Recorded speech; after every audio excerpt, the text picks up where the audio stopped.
Hello అందరికీ, welcome back to my channel Monica's vlogs. ఈరోజు మళ్ళీ మంచి రెసిపీతో వచ్చేసానండి. అది వైట్ సాస్ పాస్తా. మంచి క్రీమీ టెక్స్చర్తోని సూపర్గా ఉంది. మరి ఆ సూపర్ అండ్ ఎమ్మీ ప్రాసెస్ ఏంటో చూసేద్దామా? అంతకంటే ముందు మన ఛానల్ని కొత్తగా చూసినవారు ప్లీజ్ సబ్స్క్రైబ్ చేసుకోండి. అలాగే ఈ పాస్తా నచ్చితే లైక్ చేసి మీ ఫ్రెండ్స్ అండ్ ఫ్యామిలీకి షేర్ చేయండి. సో ఈ పాస్తా కోసం నేను పెన్నె పాస్తా వాడాను. దీనికోసం ముందుగా గ్యాస్ మీద ఒక గిన్నెలో నీళ్లు వేడి చేసుకోవాలి. అవి మరుగుతుండగా ఈ పాస్తాను వేసి మంచిగా ఉడికించుకోవాలండి. ఈ విధంగా ఉడికేటప్పుడే కొంచెం నూనె వేసుకుంటే అన్నీ అతుక్కోకుండా ఉంటాయి అన్నమాట. ఇప్పుడు ఉడికించిన పాస్తాను తీసి పక్కన పెట్టేసుకుందాం. మళ్ళీ గ్యాస్ మీద ఇంకొక కడాయి పెట్టేసుకొని అందులోకి కొంచెం బటర్ యాడ్ చేసుకోవాలి. పెనం వేడయ్యాక బటర్ వేసేసుకోండి. బటర్ అనేది మెల్ట్ అవుతుంది కదా. మెల్ట్ అయిన తర్వాత ఇందులోకి 2 టేబుల్ స్పూన్స్ మైదా పిండి వేసుకోవాలి. దీన్ని మంచిగా కలుపుకోవాలండి. ఒకసారి ఫ్రై చేసుకున్న తర్వాత ఇందులోకి కొద్దిగా పాలు యాడ్ చేసుకుంటూ ఉండలు లేకుండా కలుపుకోవాలన్నమాట. కలుపుకోవాలండి. జాగ్రత్తగా చూసుకుంటూ కలుపుకోవాలి, లేదంటే ఉండలు ఎక్కువగా కట్టేస్తాయి. ఇలా మిల్క్ వేస్తున్నప్పుడే మంచిగా కలుపుకోవాలన్నమాట. కొద్దిగా పాలు వేసుకుంటూ ఈ విధంగా మనం మిక్స్ చేసుకోవాలి మొత్తం కూడా. 5 మినిట్స్కి నాకైతే వైట్ సాస్ రెడీ అయిపోయిందండి. ఇప్పుడు పాస్తా ప్రిపేర్ చేసుకుందాము. ఇప్పుడు మళ్ళీ స్టవ్ ఆన్ చేసుకొని కడాయి పెట్టుకొని అందులోకి కొంచెం బటర్ వేసుకోవాలి. బటర్ వేగుతుండగానే 2 స్పూన్స్ ఆయిల్ కూడా వేసుకోవాలి. రెండు కూడా మంచిగా కాగిన తర్వాత మీ దగ్గర 3 కలర్స్ ఆఫ్ క్యాప్సికమ్ ఉంటే ముక్కలుగా కట్ చేసుకొని వేసుకొని వేపుకోవచ్చు. నా దగ్గర అయితే 3 టైప్స్ లేవండి, ఓన్లీ గ్రీన్ క్యాప్సికమ్ ఉంది. మీ దగ్గర 3 ఉంటే 3 కట్ చేసుకొని మంచిగా వేసుకోండి. నేనైతే గ్రీన్ క్యాప్సికమ్ కట్ చేసుకొని ముక్కలుగా వేసుకున్నాను. అలాగే టమాటా ముక్కలు వేసుకోవాలి.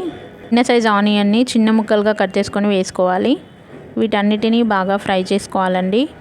వీటిని మీడియం ఫ్లేమ్లోనే ఫ్రై చేయాలి బాగా సేపు.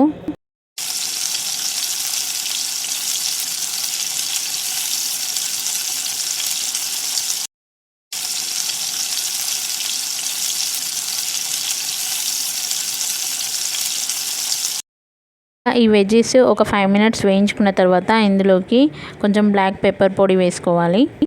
అలాగే మన టేస్ట్కి తగినట్టుగా సాల్ట్ యాడ్ చేసుకోవాలండి. అలాగే కొద్దిగా కారం కూడా యాడ్ చేసుకొని అన్నీ మిక్స్ చేసుకోవాలి ఒకసారి.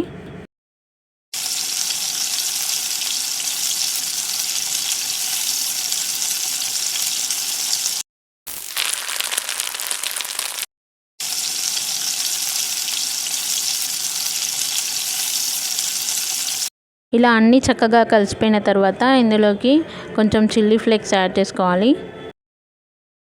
అలాగే ఉంటే కొంచెం ఆరిగానో కూడా వేసుకోవాలి, లేకపోతే స్కిప్ చేసేయండి. లేకపోయినా కూడా చాలా బాగుంటుంది. వీటన్నిటిని మళ్ళీ ఒకసారి మంచిగా కలుపుకోవాలి. ఇప్పుడు ఉడికించి పక్కన పెట్టుకున్నాం కదా, ఆ పాస్తా మొత్తాన్ని ఇందులోకి వేసి మంచిగా కలుపుకోవాలండి. ఈ మనకి మిశ్రమం మొత్తం పట్టేలాగా అంతా కలుపుకోవాలి. ఈ ఫ్లేవర్స్ అన్నీ కూడా పాస్తాకి మంచిగా పట్టాలి. అంతా ఒకసారి కలుపుకున్న తర్వాత మనం ముందుగా ప్రిపేర్ చేసి పెట్టుకున్నాం కదా వైట్ సాస్, అది ఇందులోకి యాడ్ చేసేసుకోవాలి. మళ్ళీ ఒకసారి మంచిగా కలుపుకోవాలండి. చూడండి క్రీమీ టెక్స్చర్తోని ఎంత బాగుందో పాస్తా. చాలా బాగుంది టేస్ట్ కూడా. ఇలా ఒకసారి మొత్తం కలుపుకున్న తర్వాత ఇందులోకి మన కన్సిస్టెన్సీకి తగ్గట్టుగా కొంచెం వాటర్ యాడ్ చేసుకుంటూ కలుపుకోవాలి, గ్రేవీ కన్సిస్టెన్సీ వచ్చేలాగా. ఇలా మంచిగా ఉడుకుతున్నప్పుడు ఇందులోకి కొంచెం ఫ్రెష్ క్రీమ్ యాడ్ చేసుకోవాలండి. ఫ్రెష్ క్రీమ్ మొత్తం అంతా కలిసేలాగా మంచిగా కలుపుకోవాలి. మీ దగ్గర షెజ్వాన్ చట్నీ ఉంటే కనుక కొంచెం యాడ్ చేసుకోండి. స్పైసీనెస్గా కూడా చాలా బాగుంటుంది ఇది. సాల్ట్ అనేది ఈ స్టేజ్లో యాడ్ చేసుకుంటే మనకి సరిపోతుంది. సో ఇలా వచ్చాక ఇందులోకి లాస్ట్గా మనం కొంచెం చీజ్ యాడ్ చేసుకుందాం. చీజ్ యాడ్ చేసేసుకొని ఒకసారి అంతా మంచిగా కలుపుకుంటే అంతే, ఎంతో ఎమ్మీ అయిన వైట్ సాస్ పాస్తా రెడీ. వేడివేడిగా సర్వ్ చేసుకొని తింటే సూపర్ అండి. నన్ను సపోర్ట్ చేసిన వాళ్ళందరికీ థ్యాంక్ యూ అండి. ఇలానే నా ఛానల్ని సపోర్ట్ చేస్తూ ఉండండి. అలాగే ఇప్పటి వరకు సబ్స్క్రైబ్ చేసుకునే వాళ్ళు ప్లీజ్ సబ్స్క్రైబ్ చేసుకోండి. అలాగే మన రెసిపీస్ నచ్చితే కనుక లైక్ చేసి మీ ఫ్రెండ్స్ అండ్ ఫ్యామిలీకి షేర్ చేయండి. Thank you for watching the video. End miss అవ్వకండి.